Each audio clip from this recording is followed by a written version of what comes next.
Imagine a language model that doesn't stop learning after deployment. Not just fine-tuned once, not just trained on static data, but one that keeps improving as it interacts with real users, real environments, real problems. This isn't science fiction. It's online experiential learning, or OEL, a new paradigm for how large language models evolve. Right now, most LLMs are trained offline. We collect human-labeled data, simulate environments, reward models for correct behavior, then deploy a static version. But here's the problem. Once deployed, the model enters a vast, ever-changing world of real tasks, ambiguous inputs, and unforeseen edge cases. And yet, it gains nothing from those experiences. The data is discarded. The insights are lost. We believe that real-world deployment shouldn't be the end of training. It should be the start of continuous improvement. So we introduced Online Experiential Learning, or OEL, a framework that enables language models to learn from their own deployment experience, without needing human annotations, reward functions, or access to the user-side environment. How does it work? OEL operates in two core stages, extraction and consolidation, and they form a continuous loop. In the first stage, the model collects interaction trajectories from real user interactions. These are multi-turn dialogues, user input, model response, environment feedback. But instead of using raw logs, OEL extracts transferable experiential knowledge, high-level insights, patterns, rules, and strategies, by analyzing these trajectories. For example, in a text-based game like Sokoban, the model might learn, the goal is not just to move toward the box, but to align with the target's row or column first. Or, never assume future states, validate every move against the current board. These aren't just notes, they're distilled wisdom, encoded as structured or unstructured knowledge. This knowledge is accumulated across multiple episodes, building a growing internal library of lessons learned. Then comes the second stage, consolidation.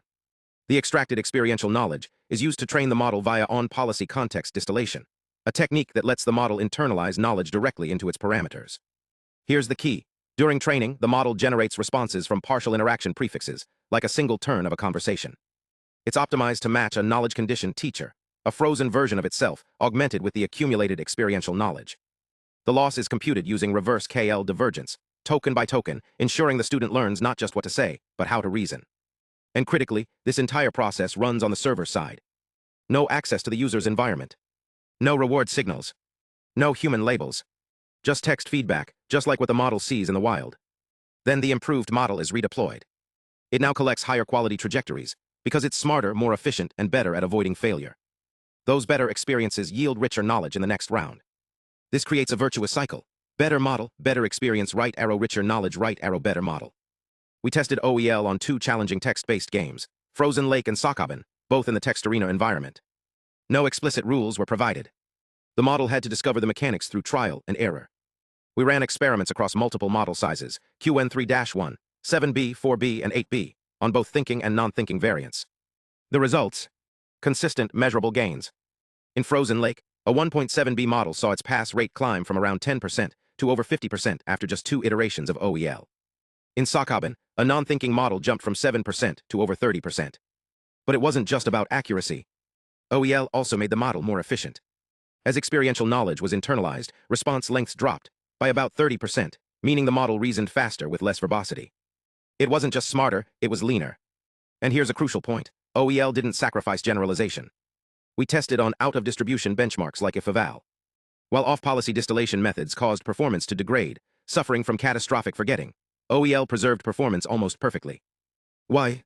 Because on-policy training keeps the model grounded in its own behavior. The teacher isn't a different model, it's the same model just with added experience. We also ran ablation studies that confirmed two key insights. First, raw trajectories are noisy and ineffective. Simply feeding back full logs of past interactions didn't help much, because they contain irrelevant details, dead ends, and confusion. But when we extracted experiential knowledge, performance jumped significantly. In one test, raw trajectories gave a 10.9% pass rate. Extracted knowledge, 21.4%. Second, on-policy consistency is critical.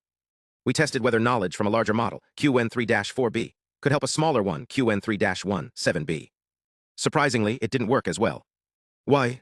Because the larger model's strategies were too advanced, beyond what the smaller model could even understand or replicate. But when the small model learned from its own experiences, gains were much larger. This proves that the source of knowledge matters as much as the knowledge itself. The best teacher is not the strongest, it's the one who speaks the same language. OEL isn't just a new training trick. It's a fundamental shift in how we think about LLMs. Instead of treating deployment as a passive endpoint, we make it an active, continuous learning phase. This is online learning, not in the traditional reinforcement learning sense, but in the real-world sense. The model learns from every interaction, every mistake, every success. And it gets better over time, without needing new data, new labels, or new simulations. In a world where language models are used in unpredictable, evolving environments, from customer service to education to autonomous agents, this kind of self-improvement isn't just useful. It's essential. We're not just training models. We're building agents that grow. And that's the future. Not static models, but living systems, learning, adapting, and evolving in real time. If you're interested in the code, the paper, or the full technical details, check the link in the description. This is part II of our experiential learning series. The first paper introduced on-policy context distillation. Now we've built the full loop. Because the real world isn't static. And neither should our models be.